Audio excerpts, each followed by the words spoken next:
Les aventures de Thalia, épisode 32. Thalia et Annelise sont arrivées à Parisis et y cherchent un hébergement pour la nuit. Les rues sont relativement désertes à cette heure car il commence à se faire tard. Des fanions sont encore disposés, reliquats d'une ancienne célébration visiblement. Certainement la fête de l'arbre. Heureusement que la lune éclaire bien le chemin, car il n'y a pas de torches disposées dans la rue, et Thalia préfère éviter d'avoir à récupérer du bois et utilise sa pierre à feu pour avoir un peu de lumière. Elles avisent une grande bâtisse éclairée, de la musique s'y fait entendre, au bout d'une des artères principales de la ville. Sans doute est-ce là une taverne? Ils proposeront peut-être des couchages, ou sinon, l'adresse d'un habitant hébergeant les passants chez lui. Annelise semble exténuée, il va falloir trouver un endroit où se reposer. Alors qu'elle se dirige vers la taverne, sortie de l'ombre, grandes et belles femmes se dressent devant eux. Elles portent une jolie lanterne et semblent très bien mises. « Bonsoir mes jolies, êtes-vous perdues ?» Katamimi file derrière Thalia. Celle-ci s'en étonne. L'inconnu a pourtant l'air gentil. Annelise répond avec un grand sourire qui cache mal sa fatigue. « Pas vraiment madame, mais nous cherchons un hébergement pour la nuit. » « Eh bien, venez avec moi, bébelle. Hors de question que vous mettiez les pieds dans cette taverne, elle est bien trop mal famée. Vous serez bien plus en sécurité avec moi. » Thalia l'observe. De ce qu'elle peut voir à la lueur vacillante de la lanterne, la femme a de beaux cheveux blonds tirant sur le brun, un visage maquillé avec soin, une longue robe noire moulante et une sorte de cape ornée d'une fourrure violette. C'est la plus belle dame que Thalia ait jamais vue. Tout en elle respire l'élégance. « Oh, c'est tellement gentil, madame. Merci beaucoup !» s'enthousiasme Annelise. Thalia hésite, puis se demande aussitôt pourquoi justement elle hésite. « Tu es d'accord, Thalia ? Dis oui, s'il te plaît !» fait Annelise en la tirant par la manche. « Je ne sais pas, je ne voudrais pas déranger. »« Oh, taratata, jeune fille, vous ne me dérangeriez pas du tout, au contraire. Savoir que vous êtes en danger dans cette taverne m'empêcherait de fermer l'œil de la nuit. » À ce moment-là, un homme sort de l'établissement en ayant le hoquet. Il titube et chante comme une casserole.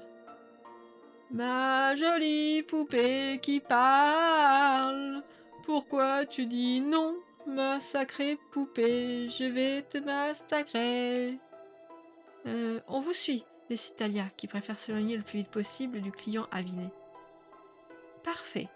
Mon domestique a justement préparé un repas bien trop copieux pour moi toute seule. » « Vous n'avez pas de famille ? » ?»« Non, hélas. » Thalia se dit que la belle dame est peut-être triste parce qu'elle n'a pas d'enfant et qu'accepter sa proposition peut être une bonne chose pour elle aussi. Mais Katamimi n'a pas l'air de cet avis. Il traîne des pattes et les suit à distance. « Quel est donc ce petit animal qui vous accompagne ?» demande la dame. « On l'a surnommé Katamimi parce qu'il est tout mignon mais fait plein de catastrophes. »« Et vous, madame, quel est votre prénom ?»« Pétulia, mes chers. »« Moi, c'est Annelise. Et voici Thalia. Quelle chance d'être tombée sur vous !»« Quelle chance, en effet, renchérit Pétulia. Sa maison est remarquable, couverte d'or, de teintures rares. Les filles sont impressionnées par tant de faste. Il y a même ce qu'on appelle des lieux d'aisance, où les deux amies peuvent se soulager sans avoir besoin de s'accroupir derrière des buissons. Thalia se rend compte qu'elle a quelques bleus dus à l'épisode de la grotte. Annelise semble bien se remettre de leur mésaventure. Dans la salle à manger, une longue table déborde de plats appétissants. Rôtis de bœuf, purée de carottes, asperges frites, tartines gratinées aux champignons, tourtes à la viande, darnes de saumon. Thalia se dit que Pétulia doit être très riche et qu'elle a certainement plein de serviteurs. Justement, un drôle de gnome arrive pour apporter une soupière fumante. Il a le crâne qui forme deux bosses, un teint qui tire sur le verdâtre.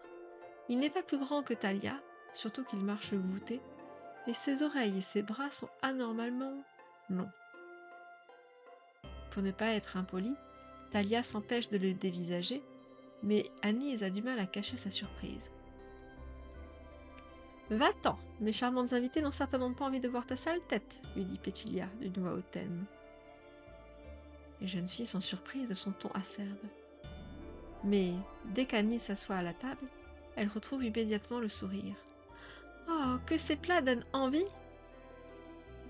Thalia s'assoit aussi poliment à l'invitation de Pétulia, mais elle ne peut se défaire d'une sensation de malaise. Puis elle s'aperçoit que Katamini a disparu. « Ne t'inquiète pas, ma chère, ton petit animal attend dans la cour, » sourit Pétulia, qui a remarqué que son invité cherche partout du regard. Thalia, avec un sourire d'excuse, ne peut s'empêcher d'aller voir.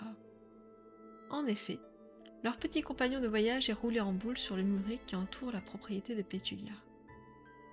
Un peu rassurée, elle revient à table. Agnès est en grande conversation. Après, nous avons évité l'incendie dans la boutique de l'apothicaire. Thalia a chassé cette vieille dame et le monsieur qui voulait mettre le feu. Mais c'est fascinant!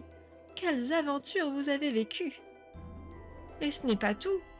On a été attaqué par des bandits, mais un loup nous a secourus. Un loup? S'étonne Pétulia.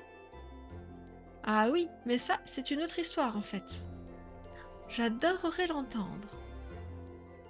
Thalia reste bien silencieuse. Elle mange du bout des lèvres, mais ne veut pas gâcher le plaisir d'Agnès. Celle-ci est intarissable. Elle qui ne rêvait que d'un bon lit il y a 1 heure. On a bien cru que cet ours allait nous dévorer. D'habitude, les animaux m'aiment bien, mais celui-là alors, il était déchaîné. Et tu disais que vous aviez trouvé un médaillon dans cette grotte? Oui, en forme d'oiseau. Lequel exactement, Thalia? On dirait un aigle. Intéressant, siffle Pétulia. Et où est ce médaillon maintenant, mes jolies? Demande leur hôtesse d'un air faussement dégagé. Thalia se crispe. Son cœur bat plus vite.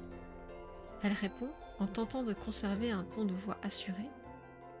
Je l'ai mise en sécurité. Tu ne l'as pas gardée dans ta besace, Thalia? S'étonne Agnès. La jeune fille serre son sac contre elle. Les yeux de Pétulia se plissent. Puis elle reprend son expression souriante. Et maintenant, que diriez-vous d'un dessert? Mon serviteur a fait une excellente tarte aux groseilles. La suite au prochain épisode.